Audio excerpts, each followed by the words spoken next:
Welcome to Srilu's Playwright framework, where automating is made fun and lazy. Because you're smart, you don't want to work hard, so we make things easy. I'll put a link to this project in my description. Go through this project, make yourself familiar with the README file. Mainly, just go through it as much as you can understand the page object models, the file structure, everything. Get familiar with it.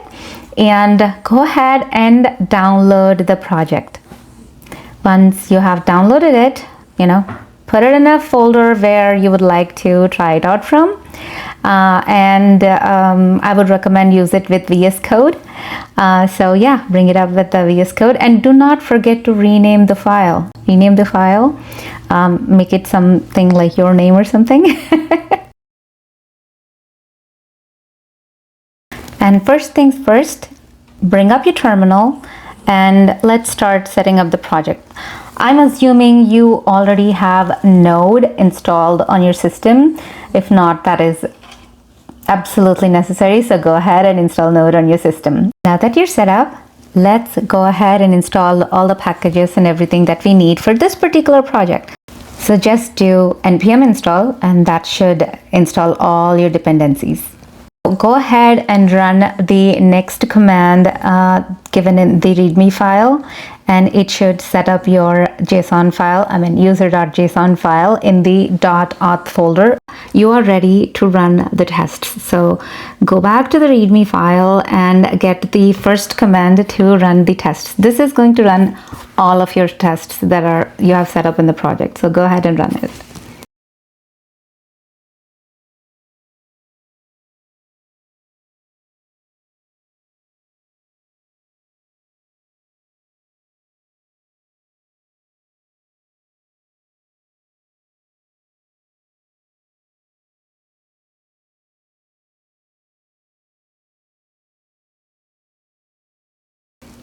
You will see that 2 of the tests have failed.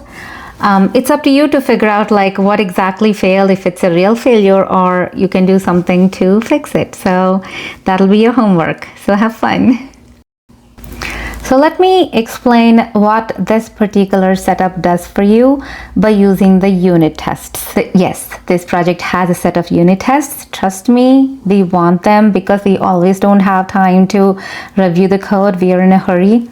We are typically in a do-it-before-you-know-it methodology. So trust me, you want something to catch your mistakes and keep your framework honest. So run the command. Almost the same thing. Remove the E2E and put unit in there, and you should be able to run all the unit tests. Yay, we have 7 unit tests and they all seem to have passed. Awesome. Let's fail one of them and learn from it.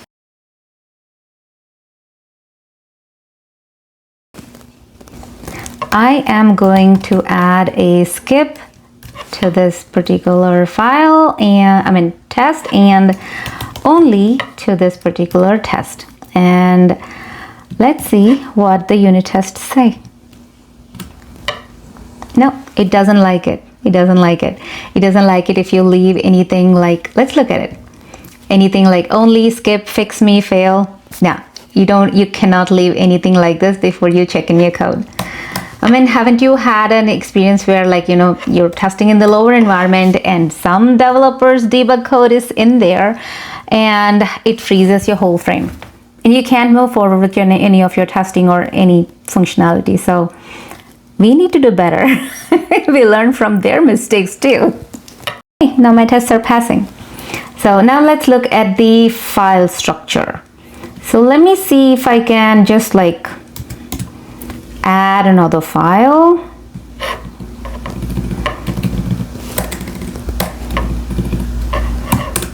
Yay.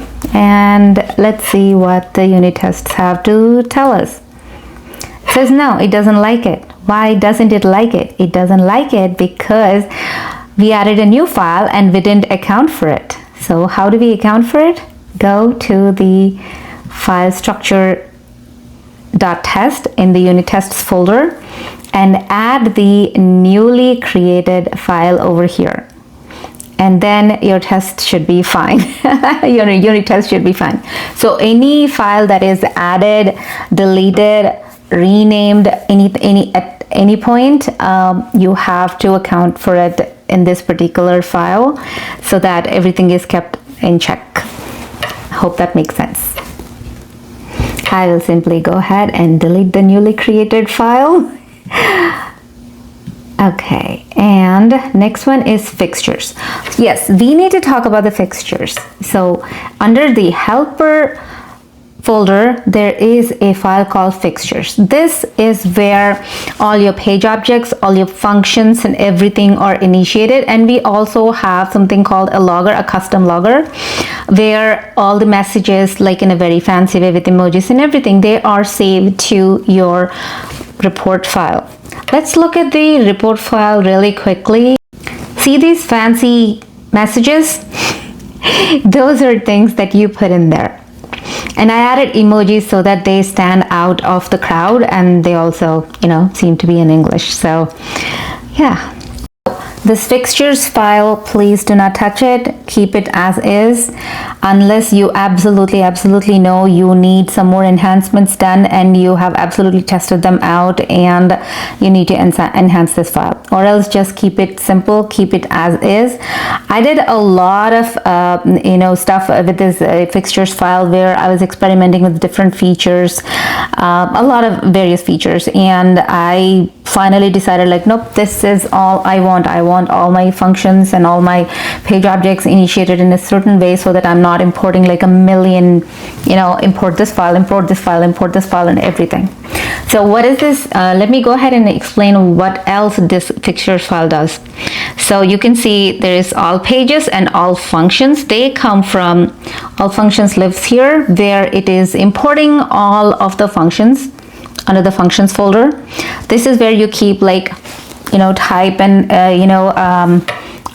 let's take a look, you're logging in, you're, trying to log in with a wrong user and all those things. So this is where your functions live, where your actions live, user actions live. And pages is where all the, simple locators live, like username, password, and all those things. Now that the fixtures is done, let's move on to the global auth.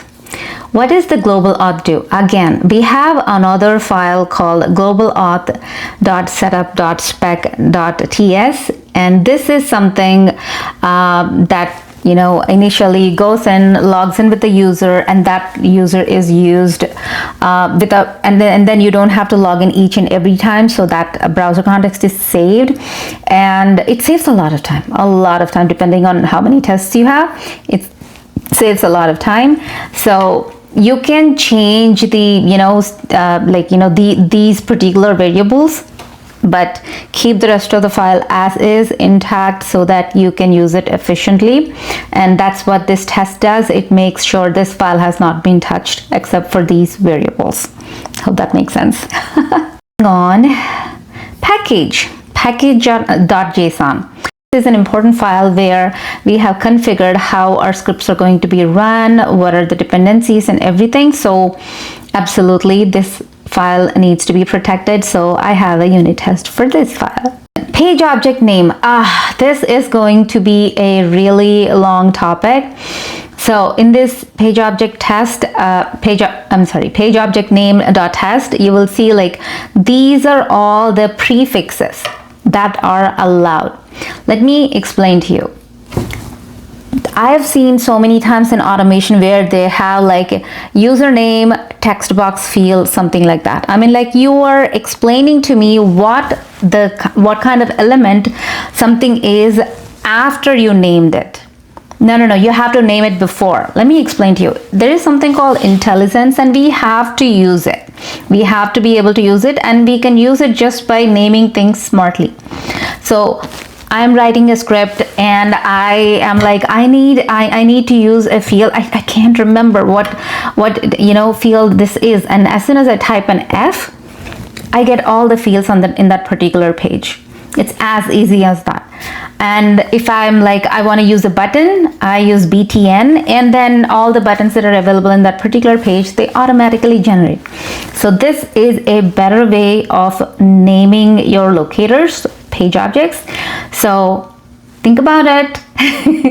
And if you like it, if it makes sense, it's going to make your scripts a lot more cleaner, easier to understand. As soon as you look at a variable, you are going to understand what the heck it is about. Let me show you a file, a test file. See, you can see like it's a page, product, text, product title. TXT means text. So it already exists. Again, if you go through the README file, there are a bunch of locators there, matching locators.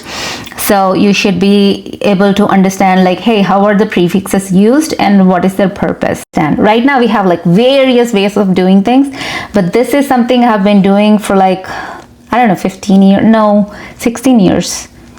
16, 17 years to be honest, naming all my page objects in this way. Yes, I was using commercial tools when I first started naming them like this, and ever since then I've never looked back. Back then I was supporting a product with 1,000 pages, and I had a whole repository, and they were able to they were working on several projects, several teams were working on several projects, and they were trying to revamp the product.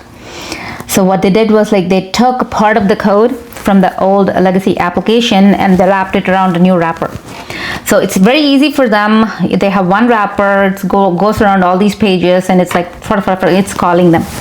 What about my automation? It's gonna break, right? So because I was already naming everything like this, none of my scripts died. None of my scripts died. It did take me a whole day to update my page locators, but that's about it. So I was running three different, I was supporting 3 different products with the same functionality, using the same scripts with slight name changes. So trust me, naming like this definitely helps you. You don't have to reinvent the wheel. Yeah, you don't want to reinvent the world either, just want to rule it. Playwright config. Oh, this is very, very important.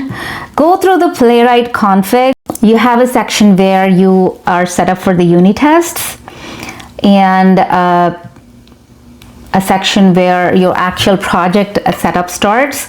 And this is your setup for running all the authenticated tests, where you're using the browser context and using one user to go through many functionalities. And the second one is the unauthenticated user, where you need to use various RBAC users and stuff like that. So you can use this one. And API tests, I'm not gonna go in depth into these things right now, maybe at a later date. And we also have a section for the local folder, because authenticated and unauthenticated, yes, you're gonna check them in. The local folder, this is the folder where you're experimenting with your code, where you're you get your tests right, the runtime, the variables, the users and everything. And once you're satisfied, you can move it into the auth file or the unauth file. So this is local, means just for experimenting and such. So we want to make sure this file is also maintained well and not touched too much. So we have some unit tests over there too. At any point, if you need to change anything in the project structure or the way you want to do certain things, make sure you tweak the unit tests. If you don't want to bother with them, you can just delete that whole folder and you're good to go. But I would highly recommend you to keep that folder, make use of those tests, maybe add some more based on what your preferences is, what your project needs are. Thank you so much for your time. I hope you will have fun automating. And if you have any questions or if you're blocked or anything, definitely comment down and I will try to unblock you or answer any questions you might have. And have fun. Automation is kind of fun, especially when you have a good framework in place. It's voodoo. You're making somebody else's creation do whatever you want it to do. And they will want you to burn you at the stake. It's okay. We're gonna enjoy every minute of it. Thank you.